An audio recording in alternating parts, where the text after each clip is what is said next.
Silent, when judgment is clouded. Number 1, when your judgment is clouded. The first case when you should not speak up is when you are having trouble thinking clearly. This can be for many reasons. Maybe you are tired or under the influence or full of anger or anxiety. In these situations, it's better to wait a little before you speak your mind. If you don't, it is possible that you will say something you will regret afterward.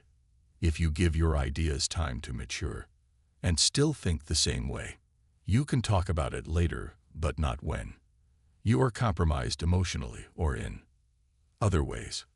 When your words will be hurtful. Number 2, when your words will be hurtful. The second situation in which you should not speak up is when your words are more likely to be hurtful beyond being useful. Sure, there are situations when others need to hear the truth, harsh as it may be, but these situations are rarer than we think. Consider whether the words you want to speak are going to be useful or if you are acting to hurt the other person. Music, when your opinion doesn't matter. Number 3, when your opinion doesn't matter.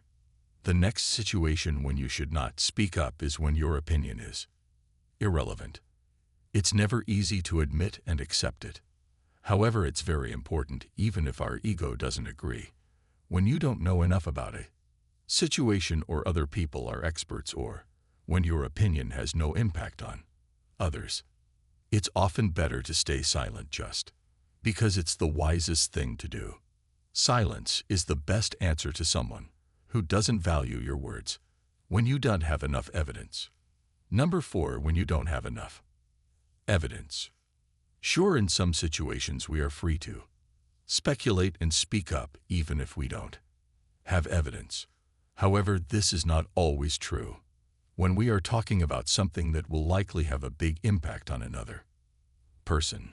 For instance, on their physical and mental well-being, we should not offer information that is not certain. Hearsay might be fine in some contexts, but if our hearsay can sway a big decision, it's best not to speak. Music. Say, for instance, that a person is considering whether to use a medication that might help them. It's best not to bring up a rumor about a friend of a friend who used that medication and had side effects unless you are certain it's a fact and not a rumor. When asked not to speak. Number 5, when asked not to speak. If recognizing that your opinion is not relevant is hard for the ego, being asked to stay silent is even harder. You might be asked to take a back seat in some situations, for instance in some work contexts or in other circumstances, and that can make us want to speak up. However, it's best to restrain that impulse and instead reflect. Why are we being asked to stay silent? Listening and learning can also be good in these situations when you don't have anything to say. Number 6, when you don't have anything to say.